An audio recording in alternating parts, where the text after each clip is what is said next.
Hey, it's Alabama Annie with another episode of Stories and Songs for you. Today, you're going to hear a tale called Big Man Cave, The Discovery of a Giant. Back in the 1920s, Wills Valley and Lookout Mountain were for the most part undisturbed by the trappings of the modern world. Houses were still lit by oil lamps, water was still drawn from wells, and only the sound of the trains running along the railroad disturbed the silence most days. The mountain was riddled with caverns, some well known and some as yet undisturbed, and many secrets lay within those. One of these caves was known only to a few. It was hidden away beneath a tall rock outcrop from which bubbled a freshwater spring. It heretofore became known as Big Man Cave, serving a group of boys who lived in the valley well through their youth as their headquarters, a meeting place for their games and explorations, spurring their imagination in battles with monsters, robbers, and pirates.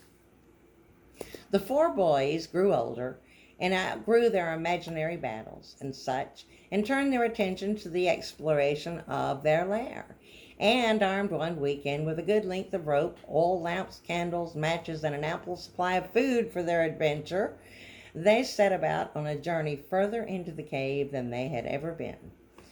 They crawled and climbed and swam and slithered and found themselves in a large open cavern where a bright beam of sunlight shone in from an opening above their heads, and upon further examination they discovered a well-worn path from that entrance into the room. It was then they saw the large footprints of a man in that soft soil, those footprints dwarfing even Big Eddie's size 11 boots, making them appear small in comparison. They examined the fire pit and found it littered with dry bones of small animals which had once been cooked there, and a clay drinking pot. Beside that was a very large stone axe. And then Jack cried out at another discovery. Just above the fire pit, resting on a rock outcrop, was the skeleton of a very large man. His skull rested on a bed of fur. It was the size of a watermelon, with teeth as large as that of a horse, with long fingers and bones and feet 3 times the size of their own. He was a giant. He was the largest man they had ever seen, counting the tall man at the circus the summer before, and he was surely a treasure, a rarity of some nature. And so, for the next few months, the boys concocted a plan and brought the curious to see him there in Big Man Cave, leading parties of 5 or 6 up the ridge, blindfolded at a nickel a head, until Big Eddie had saved enough to buy his mother the cameo she wanted for Christmas, until Bobby was able to buy himself that mare and colt he'd been longing for, and Albert his trumpet that he'd seen in a music store, and Jack was able to afford a new pair of reading glasses and a Webster's dictionary of his very own. Meanwhile, word traveled about the giant folks had seen in the cave all the way to the ear of a professor at the college in Chattanooga, Tennessee, who came by train to see it for himself. He paid his nickel and arrived at the cave blindfolded like all the others, and then stood in amazement at the discovery the boys had made. The professor was astounded at what he saw, and offered the boys what seemed a fortune right on the spot, the sum of $200 for each for the giant and his trappings. And so the professor, with the help of the boys, loaded up the items and the skeleton into a large wooden crate, which they hauled by wagon to the train depot and shipped him off to Chattanooga with the professor.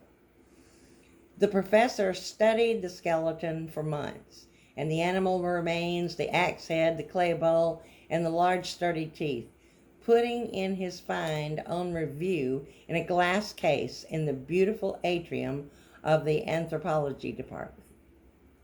There, Anthro Giganticus remained until the college was renovated some 30 years later, and during that time he was packed into his crate again and stored away in the basement. But it was a group of college pranksters who raided those archives one fall day and found Anthro-Giganticus. They propped him up at the foot of a staircase leading to a sorority house. Upon discovering his presence the next morning after a night of revelry, the house mother had him removed. During his removal, however, someone stole his head, an arm, and a leg. Anthro-Giganticus was stored away again, minus his bones and head, this time under lock and key in the depths of the basement. To the relief of the professor, the giant's head was discovered sometime later resting on a fence post outside the ag department of the college, and it was retrieved once again, but the arm and the leg were never found. And so, Anthro-Giganticus remains in that crate among other wonders in the dark catacombs of that college. Big Man Cave, along with many other sites of interest on Lookout Mountain, fell prey to the building of the interstate system in the 1950s and sadly now is lost to us forever. Well, I hope you enjoyed it, and I'll be back soon with another episode for you.